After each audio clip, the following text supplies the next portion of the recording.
Hello and welcome to this episode of Waypoint, the AirMed&Rescue podcast. Joining me this week is Dave Webber.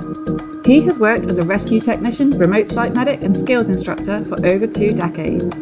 He's currently employed as a climbing ranger in the Grand Teton National Park and as a flight paramedic and hoist rescuer for Intermountain Life Flight. Dave is also the founder of the Mountain Rescue Collective, a technical training and rescue program consultation firm. Dave, welcome to Waypoint. So I gave a brief history there of your background in mountain rescue, but can you elaborate on that at all? So how long have you been working in this industry? Perfect. Well, first, thanks again for having me. The pleasure's all mine, Mandy. And I've been in the kind of mountain rescue subspecialty for probably the last 25 years or so. It started in and around the time that I got out of university. During college, I attained my paramedic certification and I was working as a guide part-time. And it was during that time that, everyone's in school and trying to figure out what next step is when you have to become an adult. And I knew that there was something for me probably in that space that combined those couple of different specialties. And I was really lucky to be selected for an internship in one of our national parks after college in Zion National Park in southern Utah. And it was really that experience for me that I got to see firsthand that you could combine rescue and medicine and aviation and being outdoors working as a career. I think before that, it had been something that was like a summer job or a hobby that, maybe I could piece it together a little bit. But I think that internship really showed me that there was a career path. That internship led then to other opportunities and then paid employment within the federal government in the U.S. and the National Park Service. So I was fortunate to then work for a handful of years in Mount Rainier National Park. Then I went up to Alaska and worked in Denali National Park doing rescue for 14 years. And then now I've been at my current station in the Teton Mountains in Wyoming for the last 5 seasons. And each one of those, I learned an immense amount. But again, it just really solidified this idea that there is a profession and a career within this field. And it doesn't have to be a volunteer opportunity or something you do in addition to your paid career. At the same time that I was pursuing those, most of that work is seasonal in the U.S. At least you can do year-round rescue work, but I find the off-season mountain rescue work often involves more paperwork than rescue, and that doesn't fit as well with my personality. And so able to combine that with a flight paramedic job that I have in the essentially year-round, but I'm much more full-time in the off-season from the mountain rescue work. And that one in particular, who I work for in Utah, because it's a more remote state and it does have a pretty large rescue component to it and a hoist program attached to that air medical program. And so having those two things as my operational options every year is a really, really great fit for me. And then about 10 years ago, started a company, the Mountain Rescue Collective, to kind of fill in some of the other gaps in my year and to be able to train other teams and to do program evaluation. So essentially that's been the span of the last 25 years or so that have led me to talking to you today. You're so lucky. Being able to turn a passion into a career is not something that everybody is lucky enough to say. Yeah, absolutely. I do feel extremely fortunate because even within my profession, I feel like many people are able to maybe find their way to one of these seasonal positions. And unfortunately but they're off season, they're unable to find as fulfilling a work maybe, or they're doing jobs to just kind of pass the time to get to the next rescue season. So I do feel really, really lucky that I've been able to find 2 or 3 different things that I could easily do for my full-time job and be very happy with any one of them. But to be able to combine all of them and the different environments, different work groups, and different skill sets, I'm really, really fortunate. Well, I mean, you've been around for a little while, obviously. Yeah. You've worked all over the place in different jurisdictions, different national parks, as you say. What do you think have been the main sort of changes and advancements in techniques of, specifically from a paramedic point of view, the techniques for pre-hospital medicine since you first trained as a paramedic? That's a great question. Really, when you say the word advancements, I think one of the best trends that I think I've seen in the last couple of years is actually a simplification. I think one of the bad things that's happening is, I'm sure we're all guilty of this, regardless of what specialty, whether it's mountain rescue or something like insurance, where at some point people want what's next, the next advanced thing, the next shiny object. Hey, what's the latest, greatest way to do this? And I think a lot of times those newest, latest, greatest techniques or gadgets fall by the wayside after a short time. And so the trend that I'm seeing that I'm most optimistic about is a lot of people really kind of turning back and looking at how do we simplify, how do we streamline, how do we make people really good at these kind of baseline skills, and not focus so much on these maybe advanced things that aren't practical or aren't necessary. There's a really good quote that I've heard before that says, just because you can doesn't mean you should. And I think we're all probably guilty of that. When you get trained in some advanced field, you want to use that skill. So when I got my flight paramedic certification and they're like, wow, you can cut into people's airways or put tubes in people's chest, I wanted to do that on everyone. And you're like, well, it's called for on like almost no patients. And so I think that's the trend that I've seen, and especially in medicine. I think one of the things that I've noticed, and we train a lot of teams in this idea of life threats and leave, and seeing ourselves in the pre-hospital setting or the first responder setting, that we're just a link in the chain. None of us are ultimately solving the problem. It's trying to get this person from point of injury or the place that they got sick to definitive care. And definitive care is at the hospital. We're not definitive care. We're just trying to safely and efficiently transport you to a place where you can really get that ultimate care.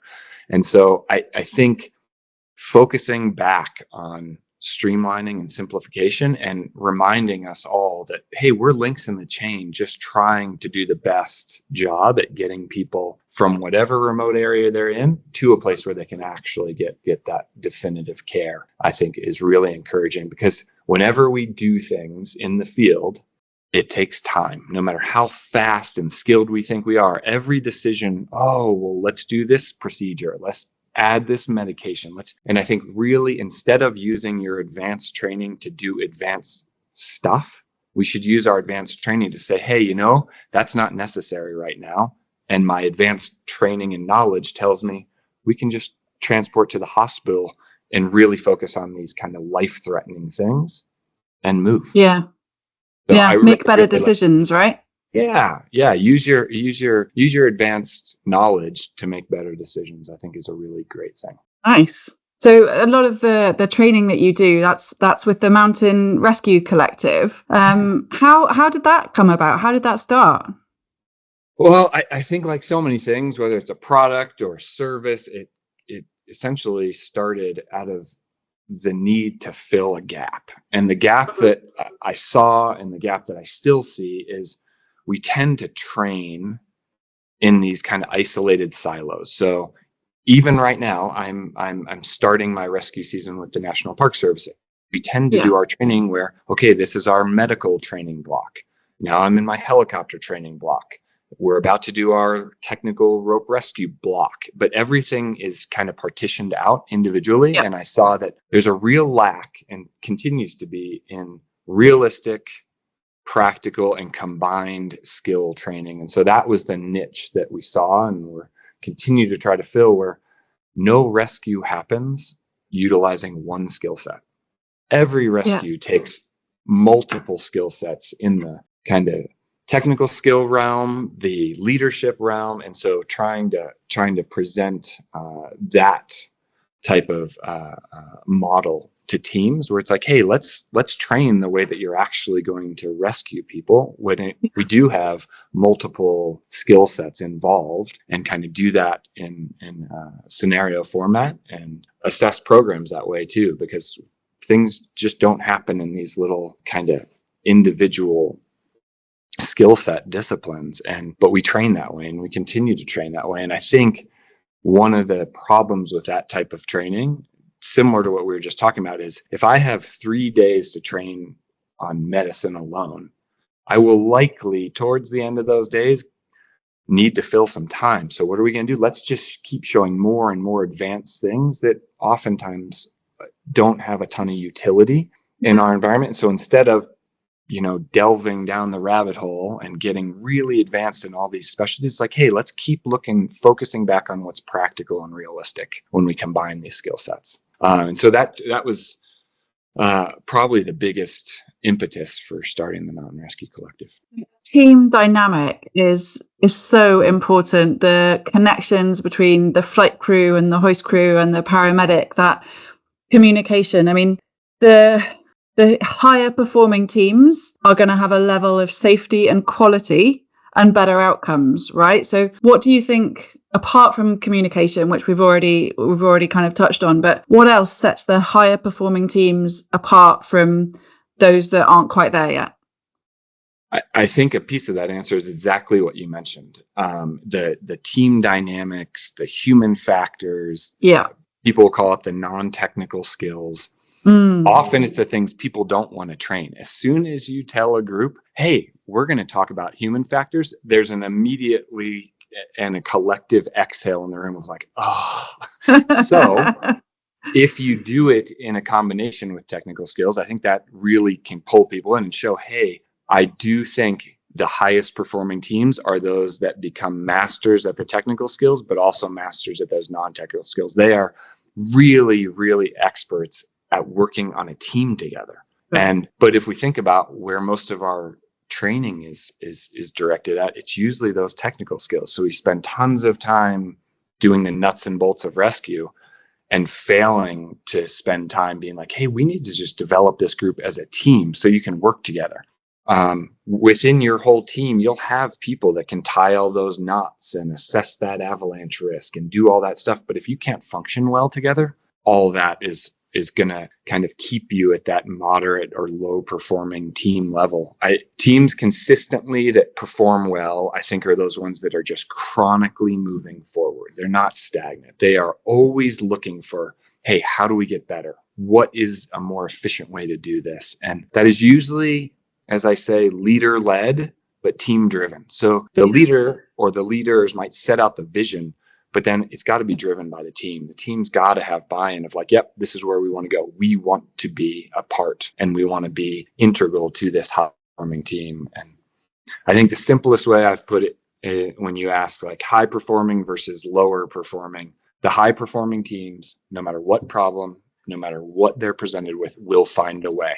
They will find a way to complete that mission, to do it safely. If they come up against a roadblock, they will go around it or through it. They will always find a way. The lower performing individuals or the lower performing teams are the ones that will, in the same instances, find excuses. Find excuse to not train, find excuse not to get better, find excuses why something happened. And it's usually something or someone else. Like it's always someone else's fault, right? Always.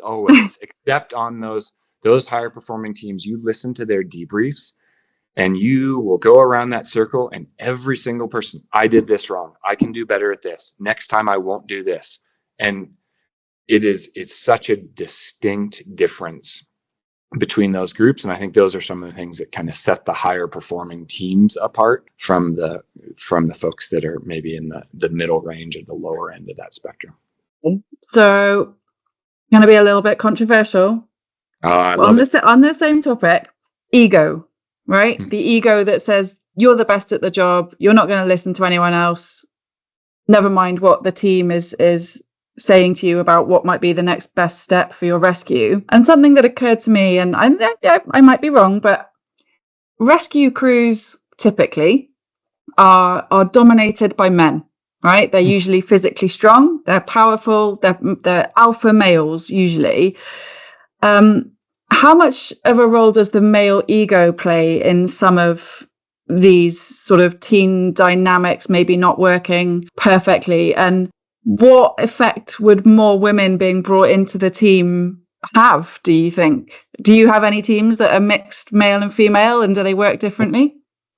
Yeah, I do. Again, another great question and a big question. Probably tackling this in pieces would be the best. I mean, the first component of your question about ego, I would first say ego is an everyone problem, definitively, especially in the rescue world. Like you mentioned, kind of the alpha male. I think the alpha personality, the driven, the type A, whatever we want to call it, you are absolutely right. That is very present in so many of these kind of first responder, mountain rescue, higher performing disciplines. And in the end, I would say ego is an everyone problem. The ego is an amazing component of all of our characters, or it will kind of compensate for our deficiencies. It'll distort the truth sometimes. It even lies to us, I've heard it say. And I think that's a good descriptor, because there's not a ton of good that comes from our ego. It's that first thing when we're making a mistake. It's already kind of calculating and calibrating. Okay, how do I get out of this? Or how do I frame this in a way that I'm not making a mistake? And it's a really fascinating part of our person. I think that's the first part. I think the second piece that goes into your question about women in mountain rescue is one of the things I'm a big proponent of is keeping teams out of the echo chamber, if you will. It's really easy to surround ourselves with like people, like-minded people, like trained people, because honestly, that's comfortable and it doesn't challenge us. When everyone's like, yeah, that's a great idea. This is how we do this. This is how we all have always done this. Those are things that are comfortable. But as soon as you have some outside perspective or a different background that comes into that, whether it's a female on the team or whether it's somebody from just outside your kind of tight-knit group or outside your specialty, those are things that can challenge those comfort points where we're like, whoa, no, this is how we train. This is how we rescue. This is how we do X or Y. And I think the teams I've been on and the teams I've worked with, whenever teams are well-rounded, that's a positive. And well-rounded can be in gender makeup, it can be in skill sets, it can be in backgrounds, experience. Whenever you've got just a wide and different pool of people, those are usually some of the better performing teams, because they're open to other ideas of like, hey, I've done this a different way, or I've seen this done a different way. And when a team's open to that, those are, again, things that push people towards higher performing. But I think that whether it's a woman on the team that does it or someone that just has a different skill set or training or rescue background, anything that can bring in that the non-technical dynamics and get a team to focus on, hey, we should look at our team leadership and maybe our culture here and how we kind of operate.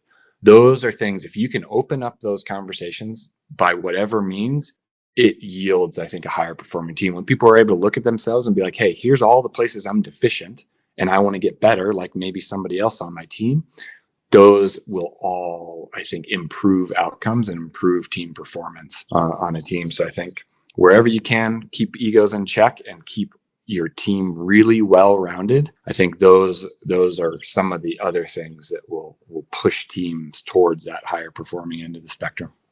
Absolutely. And that touches on recruitment as well, because recruiting the right people into your team, the people with the right experience, but also the people that are going to challenge you to do better and to be better. So when you're recruiting, it's not about looking at someone and going, oh God, their CV is better than mine, I can't possibly have them on my team, because what if they kind of take over my job or my role or whatever. So it's about having that mindset, isn't it, of learn, don't be afraid of change and experience. Oh, yeah. As we've all learned that change is uncomfortable, and change can be intimidating. It can be all these things kind of in that negative bucket, but change is that really the only way to progress. I think teams are either stagnating or they're progressing. It's kind of one or the other. Teams are kind of continuing to do what they've always done, or teams have that kind of growth mindset that you hear about a lot. I think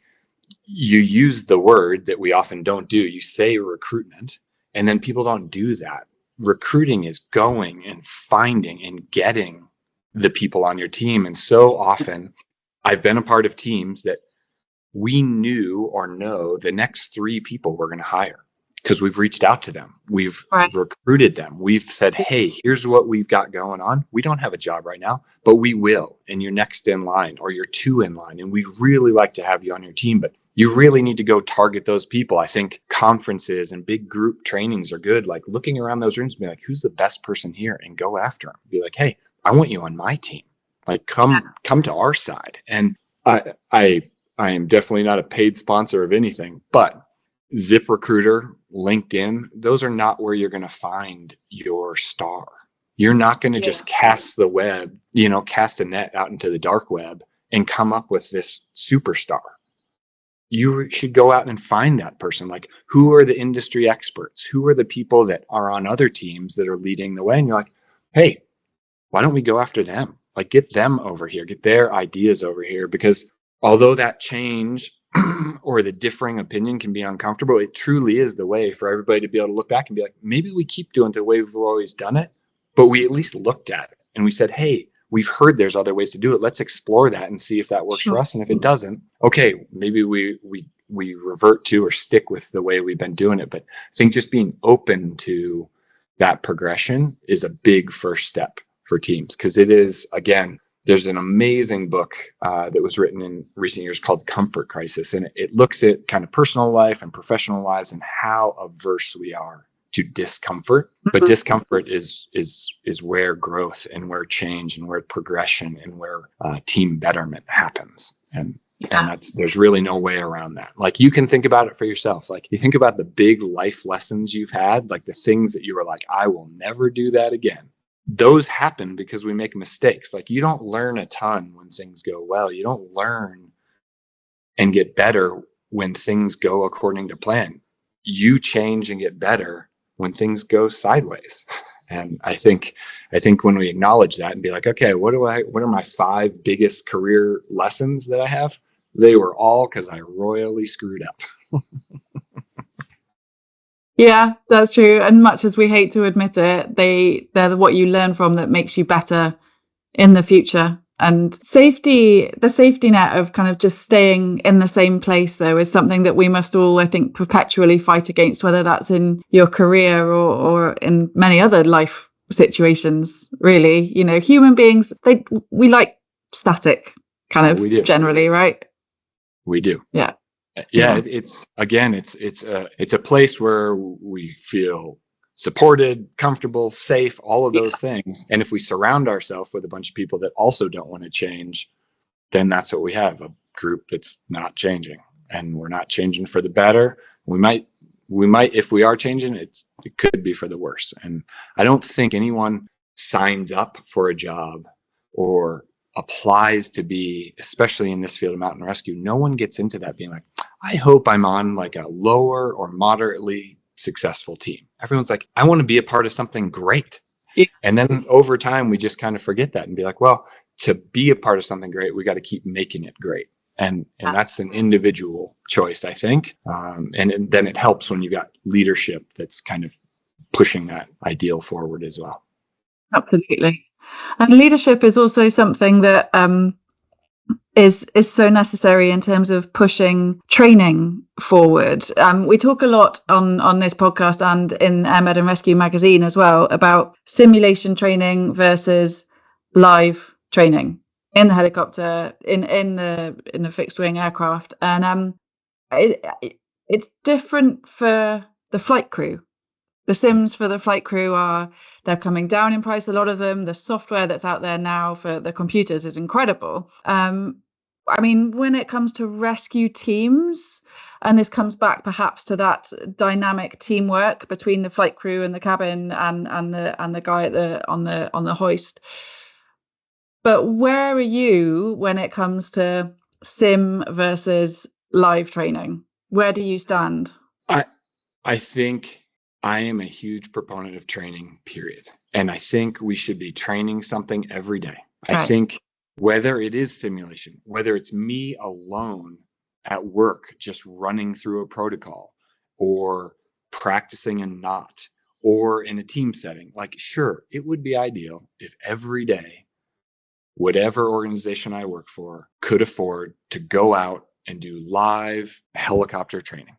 we all know that will never be a reality. And so finding a way in between those ideal training scenarios where the whole team's together, we're doing it in typical terrain, we've got like simulated patients, we can do all of that.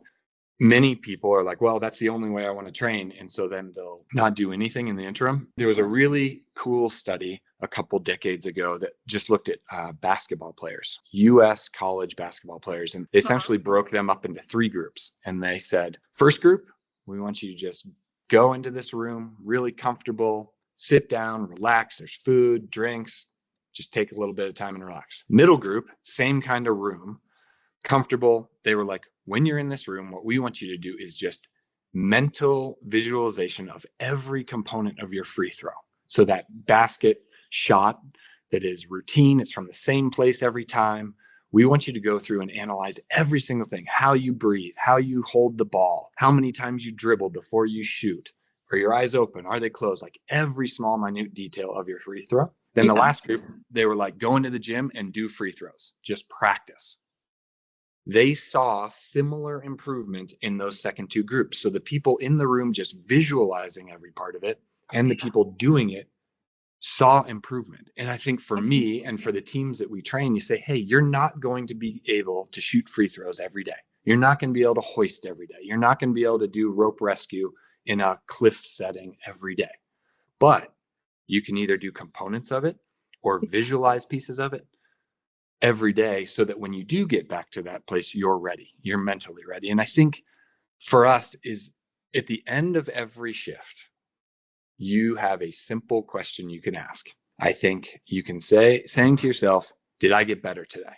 Am I better? Do I know a little more? Am I more efficient at something? Did I practice a skill today? Did I ask my partner something that maybe he or she knows better than I do? Like, did I get better today? And if you can answer that yes every day, then I think you're on the right path. And whether that's simulation, whether it's book knowledge, whether it's physically practicing a basic skill or working with your team to do something, I just think there's benefit in any training as long as you just make it a habit that I do it every day. And I think mixing it up is important, like make it creative, make it fun. If I go in every day and I'm like, I'm going to read this, some protocol.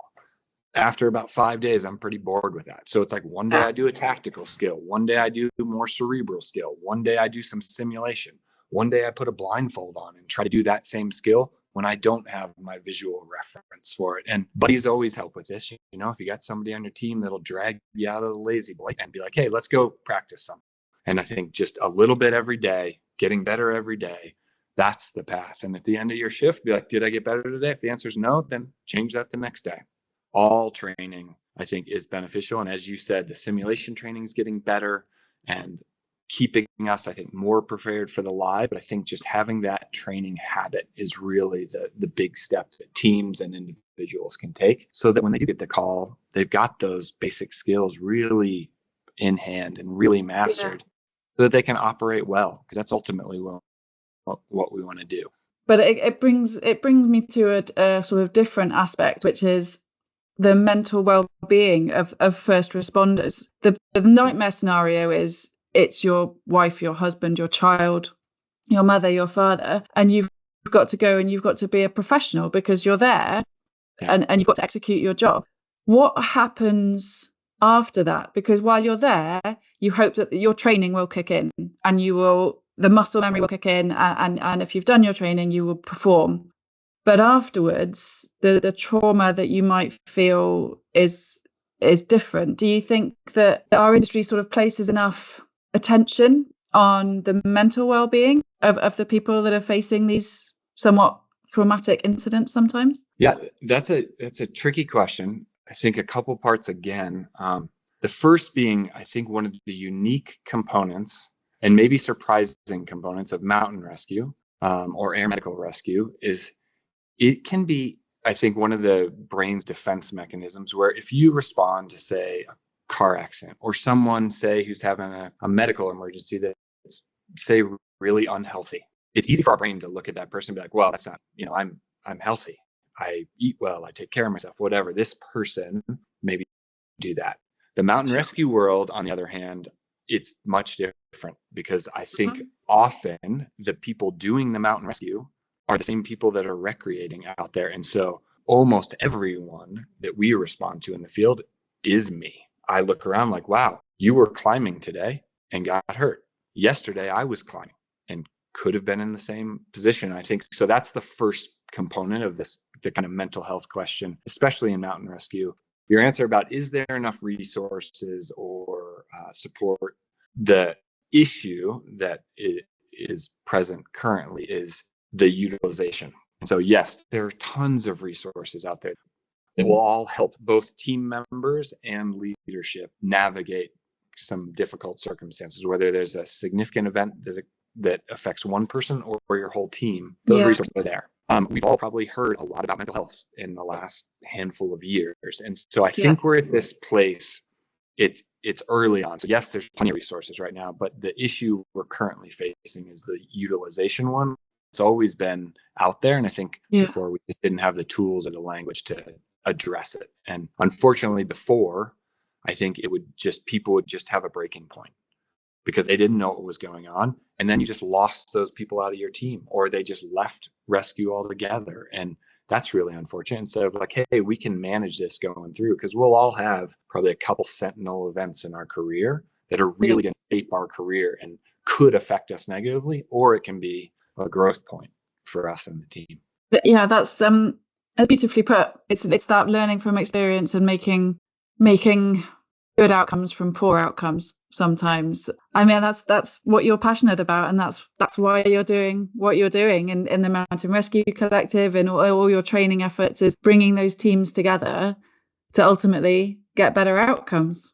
Yeah, I think one of my favorite quotes came from my late father-in-law, and he would say all the time, good judgment comes from bad judgment. And although that might be really scary to people or programs where they're like, wait a second, people are going to have bad judgment on the clock and learn from it. We got to put handrails or guardrails up so that it's not a catastrophic mistake, but we also have to let people learn, and we learn our best lessons from messing things up. And I think we need to allow for that in a kind of risk managed way, but that's where we all learn. Like, I think everybody listening can agree that the things that they hold most dear about their kind of profession and who they have become or progressed to be, almost all of those lessons came from times that things didn't go as they should have. But hopefully going forward, they're better. Absolutely. Well, that's a great message to end on. Going forward, let's get better. So, well, Dave, that's all we've got time for today. But thank you so much. It's been really, really great talking to you.